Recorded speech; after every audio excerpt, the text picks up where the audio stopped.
इसलिए किसानों के हित चिंतक जो बनते हैं आंकड़ों में कहां दिखते हैं ये भी आपको समझ लेना चाहिए। उसी तरीके से क्रॉप डैमेज के जो कंपनसेशन है वह 6,000 प्रति एकड़ था, उसको आज बढ़ा करके 15,000 प्रति एकड़ कर दिया गया, 2.5 गुना बढ़ा दिया गया। ये हमारे क्रॉप का कंपनसेशन दिया जा रहा है। इसलिए किसानों के हित चिंतक कौन रहा है इसका विश्लेषण हमारे पत्रकार बंधु जरूर करें। ओल्ड एज पेंशन तिगुनी कर दी गई, 1,000 होती थी आज 3,000 है। उसी तरीके से एमएसपी जो सिर्फ 8 क्रॉप्स पर मिलती थी, 8 क्रॉप्स, ये किसान के हित चिंतक, ये किसान के हितैषी बरसों से 8 से ज्यादा फसलों पर एमएसपी नहीं देते थे, आजकल एमएसपी की गारंटी मांगने फिर रहे हैं। इनको मैं बताना चाहता हूं कि ये हमारी सरकार थी जिसने आज 24 फसलों पर 24 क्रॉप्स पर उसके लिए एमएसपी देना निश्चित किया है और उसको आगे बढ़ाया है। ये बात भी हमको ध्यान में रखना चाहिए। इसलिए जो कहा था वो, जो नहीं कहा था वो भी करके दिया है। मैं यहां आपके सामने बताना चाहता हूं जिसके बारे में इन्होंने हमारे सैनी साहब ने आपको बता दिया कि हमने 100% अपना 2014 का और 2019 का मैनिफेस्टो लागू करने के बाद हम आपके सामने हाजिर हुए हैं। ये रिपोर्ट कार्ड की संस्कृति ये किसने सिखाई? मैं पत्रकार बंधुओं से पूछना चाहता हूं, 10 साल पहले आपने देखा था किसी नेता को रिपोर्ट कार्ड रखते हुए? 10 साल पहले किसी को देखा था आपने कोई आंकड़े रखते हुए? लेकिन आज हम आपके सामने रिपोर्ट कार्ड रख रहे हैं। और इसीलिए मैं आपको बताना चाहता हूं कि आज हर खेत को पानी इस स्कीम के तहत हमने हर एक एग्रीकल्चरल लैंड को आज सिंचित कर दिया है, 100% इरिगेटेड कर दिया है। ये बदलता हरियाणा है जिसको हमको समझना है। ये किसान की तस्वीर और तकदीर बदलने का काम किया है।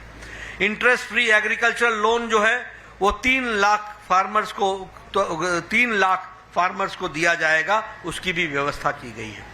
उसी तरीके से ये जब मंडी में जाते हैं तो उनको 10 रुपए की थाली भोजन की मिल सके, इसकी भी व्यवस्था की गई है। अगर मैं इंफ्रास्ट्रक्चर की बात करूं तो Delhi Sonipat Panipat regional rapid transport system इसको शुरू कर दिया गया है। और उसी तरीके से भारत का पहला एलिवेटेड रेलवे लाइन वह आपके शहर रोहतक में बनी है, इसको भी हमको ध्यान में रखना चाहिए। उसी तरीके से हिसार को एयरपोर्ट बनाया गया है, दिल्ली के लिए, जयपुर के लिए, जम्मू के लिए, देहरादून के लिए यहां से एयर सर्विसेज शुरू हुई हैं और 1000 से ज्यादा खेल नर्सरी बनाई गई और हरियाणा स्टार्टअप मिशन को भी प्रारंभ किया गया।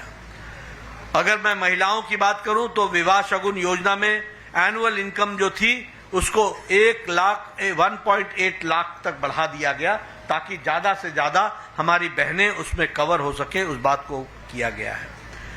प्रधानमंत्री मोदी जी ने हरियाणा प्रदेश के लिए टैक्स डिवोल्यूशन में 4 गुना बढ़ा दिया और 76,000 करोड़ रुपए आपको टैक्स डिवोल्यूशन में हरियाणा को दिए गए।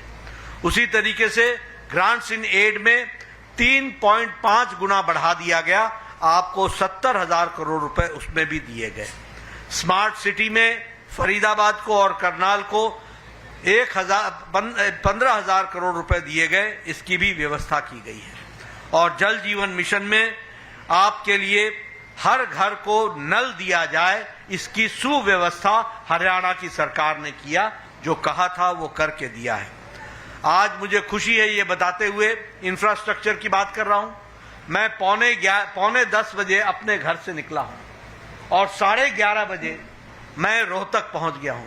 कभी 10 साल पहले कल्पना की थी क्या? कभी कल्पना की थी? 4 घंटे लगते थे। ये फर्क साफ है जितना चाहिए।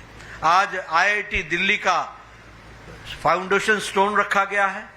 आपके यहां कैंसर का सेंटर, एम्स का एक्सटेंडेड प्रोग्राम वो झज्जर में किया गया है। उसी तरीके से योगा और नेचुरोपैथी झज्जर में खोल दिया गया है।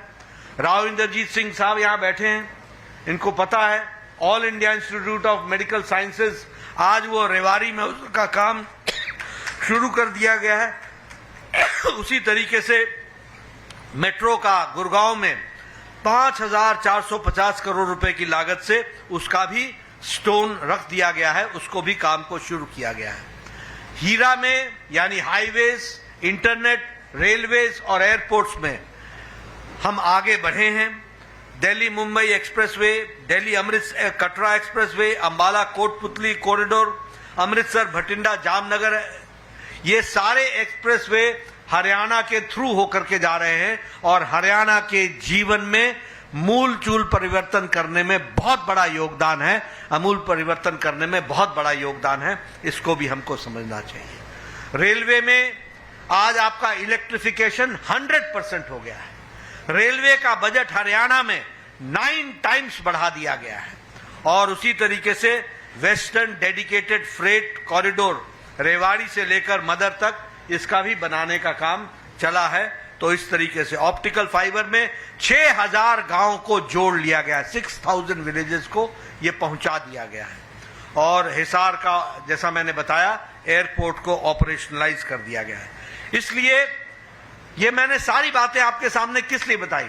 इसलिए पत्रकार बंधु कि जब मैं आकर के आपके सामने हरियाणा का संकल्प पत्र रखता हूं तो आप ये ध्यान में रखिए, जैसा ओम प्रकाश धनखड़ ने कहा, this is a very serious document and this is the commitment. ये हमारा संकल्प है, ये हमारा कमिटमेंट। रचयिता और अध्यक्ष और पूर्व अध्यक्ष पार्टी के हमारे ओम प्रकाश धनखड़ जी, भारत सरकार में मंत्री राव इंद्रजीत सिंह जी, भारत सरकार में मंत्री श्री कृष्णपाल जी, हमारे संसदीय बोर्ड की सदस्या बहन सुधा यादव जी, कुलदीप बिश्नोई जी, हमारे संयोजक चुनाव संचालन समिति के, हमारे वरिष्ठ नेता और मेरे बड़े भाई रामविलास शर्मा जी, रामचंद्र जांगड़ा जी, हमारे राज्यसभा के सदस्य सुभाष बराला जी, बहन रेखा शर्मा जी, सम्मानित मंच और यहाँ उपस्थित हरियाणा के सभी वरिष्ठ पत्रकार बंधु, सज्जन वृंद, मुझे ये सौभाग्य मिला है कि मैं आज हरियाणा की धार्मिक भूमि, पवित्र भूमि, संतों की भूमि, सामाजिक सुधारकों की भूमि, स्वतंत्रता सेनानियों की भूमि, वीर भूमि और खेल स्पर्धा में अपना स्थान रखने वाली ऐसी पुण्य भूमि हरियाणा को मैं नमन करके अपनी बात को प्रारंभ करता हूं। आज मुझे मैनिफेस्टो रिलीज करने का सौभाग्य मिला है और पत्रकारों के साथ वार्ता करने का भी मौका मिला है। मैं अपनी ओर से सबसे पहले तो पत्रकार बंधुओं को बहुत बहुत शुभकामनाएं भी देता हूं और उनका भी अभिनंदन और स्वागत करता हूं।